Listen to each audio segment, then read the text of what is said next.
नमस्कार विद्यार्थी मित्रांनो, स्वागत आहे आपलं आपल्या यूट्यूब चॅनलमध्ये. विद्यार्थी मित्रांनो, आज आपण बघणार आहोत इयत्ता 9वी प्रथम घटक चाचणी पेपर विषय मराठी. एकूण 20 गुणांचा आपला पेपर असणार आहे आणि यासाठी आपल्याला वेळ आहे 1 तास. यामध्ये आपण संपूर्ण प्रश्नपत्रिका ही उत्तरांसहित पाहणार आहोत. त्यामुळे आपण व्हिडिओ अगदी शेवटपर्यंत नक्की पाहायचा आहे. व्हिडिओ आवडल्यास व्हिडिओला लाईक करायचं आहे आणि हो, आपण जर चॅनलवर नवीन असाल तर चॅनलला मात्र सबस्क्राईब करायचं आहे. यामध्ये सर्वात पहिले आपल्याला इथे असणार आहे विभाग क्रमांक 1, जो की आपला आहे पद्य विभाग. त्यामध्ये सर्वात पहिले प्रश्न क्रमांक पहिला, पुढील उतारा वाचून दिलेल्या सूचनेनुसार कृती करायची आहे. यामध्ये कृती क्रमांक 1, आकलन कृती. आकृतिबंध पूर्ण करा. आई मुलाला घडविताना, तर आई मुलाला घडवताना काय करायचं आहे आपल्याला सांगायचं आहे एकूण एका गुणासाठी. तर हळुवारपणे रंग रेखते, तर उत्तर कुंचल्याच्या. आणि कठोरपणे घाव घालते, तर उत्तर छन्नीचे. अशा प्रकारे आई मुलाला घडवताना हे कार्य करत असते. यानंतर आपल्याला इथे जो उतारा दिलेला आहे तर संपूर्ण उतारा आपण अगदी काळजीपूर्वक व्यवस्थितपणे यामध्ये वाचूया, जेणेकरून पेपरला आपल्याला काय होईल तर सोपे जाईल. यामध्ये उत्तर, प्रत्येक आई मुलाच्या जन्मानंतरही त्याला घडवतच राहते. असे घडवताना कधी कुंचल्याच्या हळुवारपणे रंग रेखते, तर कधी छन्नीचे कठोर घाव घाल तिचे काम चालूच असते.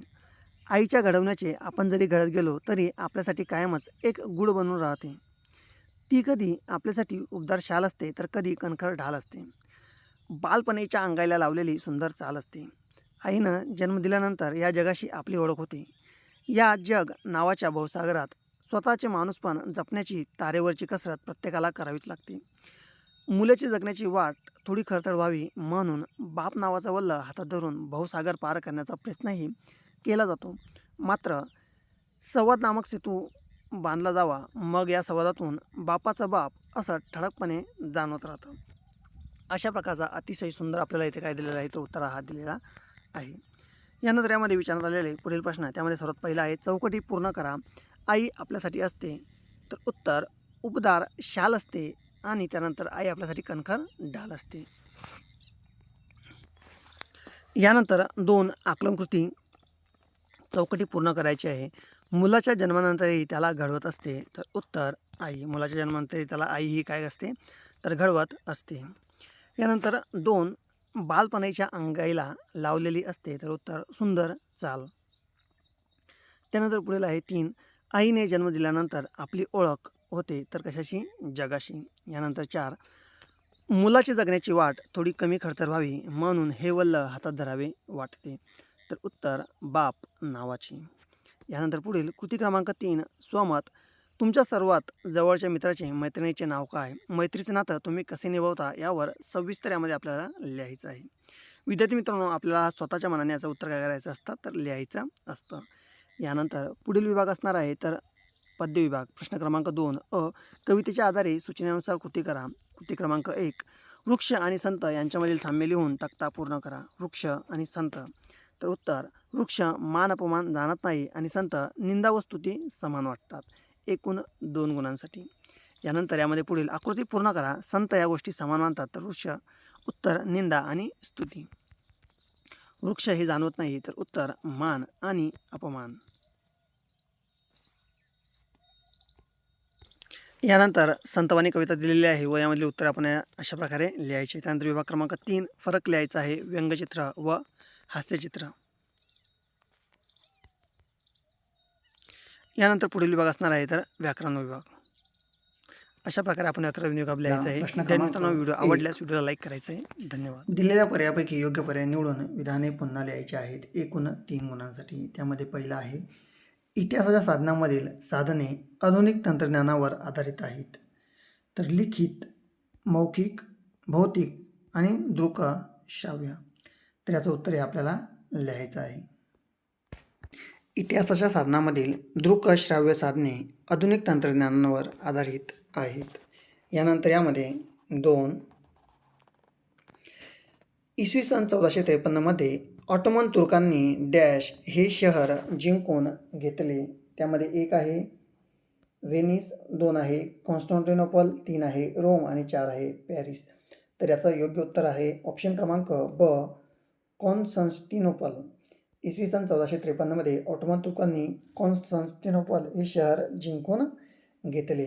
यानंतर 3, पोर्तुगीज डॅश फ्रेंच ब्रिटिश ही भारताची बाजारपेठ काबीज करण्याच्या सत्तेत उतरले होते.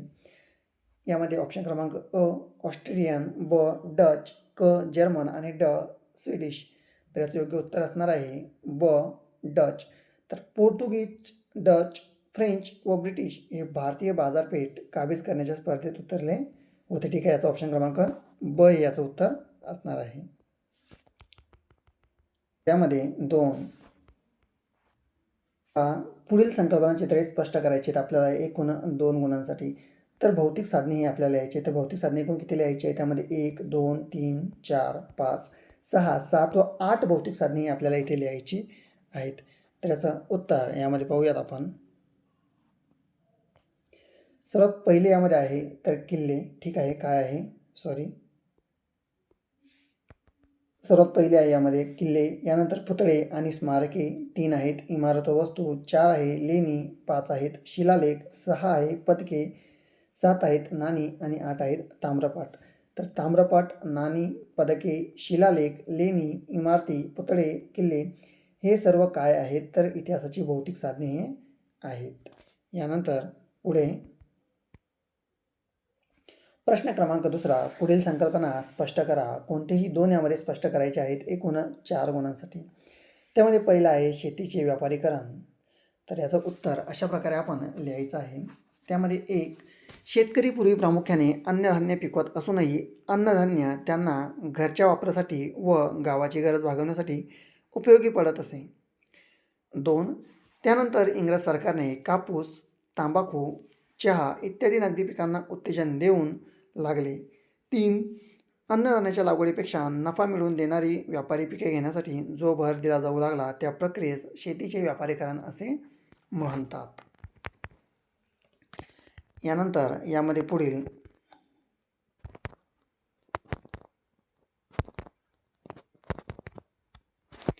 यामध्ये 2 आहे. संकल्पना स्पष्ट करायची आहे. भांडवलशाही याची संकल्पना काय करायची तर स्पष्ट करायची आहे. त्यामध्ये 1 ज्या अर्थव्यवस्थेवर उत्पादनाची सूत्रे खाजगी भांडवलदारांच्या हातात असतात ती अर्थव्यवस्था भांडवलशाही अर्थव्यवस्था म्हणून ओळखली जाते. यानंतर 2 देश कालपरत्वे या अर्थव्यवस्थेच्या स्वरूपात काही फरक आढळून येतात. तात्विकदृष्ट्या ज्या अर्थव्यवस्थेचे निखळ भांडवलशाही असे वर्णन करता येईल अशा स्वरूपाची भांडवलशाही असे वर्णन करता येईल. औद्योगिक क्रांतीनंतर भांडवलशाही अर्थव्यवस्थेचा उदय युरोपीय देशात झाला. तर अशा प्रकारे भांडवलशाही याविषयी आपण संकल्पना ही स्पष्ट करायची आहे. यानंतर यामध्ये 3 आहे इंग्रजांची आर्थिक धोरणे. तर उत्तर भारतावर प्राचीन काळापासून आक्रमणे होत राहिल्याने तेथे अनेक आक्रमण झाले. त्यांनी तेथे राज्य केले. भारताच्या अर्थव्यवस्थेवर मूलभूत बदल न करता तेथील संस्कृतीशी समरूप झाले. 3 परंतु इंग्रजांनी भारताच्या अर्थव्यवस्थेवर मूलभूत बदल केले. त्यांनी भारतात व्यवस्थेला पोषक अशी अर्थव्यवस्था रुजवल्यामुळे इंग्लंडचा आर्थिक लाभ झाला, परंतु भारतीयांचे मात्र आर्थिक शोषण होऊ लागले.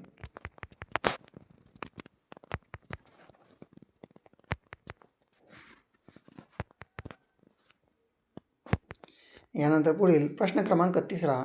पुढील विधाने सहकारण स्पष्ट करा. कोणतेही 3 यामध्ये लिहायचे आहेत एकूण 6 गुणांसाठी. तर त्यामधील पहिला असणार आहे चित्रफिती आधुनिक भारताच्या इतिहासाचा अभ्यास अतिशय विश्वसनीय साधने मानली जातात. तर यामध्ये उत्तर 1 आधुनिक काळात तंत्रज्ञानाच्या विकासामुळे छायाचित्रे, ध्वनी मुद्रण, चित्रपट व चित्रफित यासारखे साधनांचाही विकास झाला. 2 20व्या शतकात चित्रपट तंत्रज्ञानाचा मोठ्या प्रमाणात प्रगती झाली. 3 भारतीय स्वातंत्र्य लढ्यातील दांडी यात्रा, मिठाचा सत्याग्रह, चले जाओ आंदोलन यासारख्या ऐतिहासिक प्रसंगाच्या दोन्ही चित्रफिती उपलब्ध झाल्या. आणि 4 अशा चित्रफितीमुळे इतिहास घडलेली घटना आपल्या जशीची तशी पाहायला मिळते. म्हणून चित्रफिती आधुनिक भारताच्या इतिहासातील अभ्यासाचा व अतिशय विश्वसनीय साधनेही मानली जातात.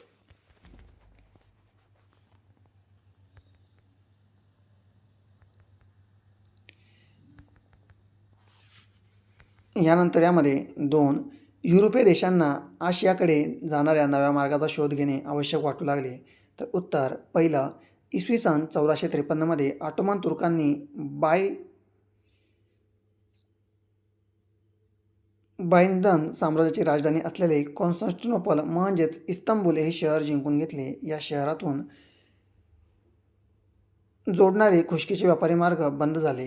हे व्यापारी मार्ग तुर्कांनी बंद केल्यामुळे युरोपीय देशांना आशियाकडे जाणाऱ्या नवा मार्गांचा शोध घेणे आवश्यक वाटू लागले. यानंतर यामध्ये 3 भारतात जुन्या उद्योगधंद्यांचा वारस झाला. तर पहिला, इंग्रज सरकार भारतातून इंग्लंडला जाण्यावर जबरदस्त कर आकारत असे. या उलट इंग्लंडमधून भारतात येणाऱ्या मालावर अतिशय कमी कर आकारण्यात येई. इंग्लंडमधून येणारा मार्ग हा यंत्रावर तयार झालेला असल्यामुळे त्याचे उत्पादन मोठ्या प्रमाणावर कमी खर्चात होईल. अशा स्वस्त मालाशी स्पर्धा करणे भारतीय कारागिरांना कठीण झाले. त्यामुळे भारतातील जुन्या उद्योगधंद्यांचा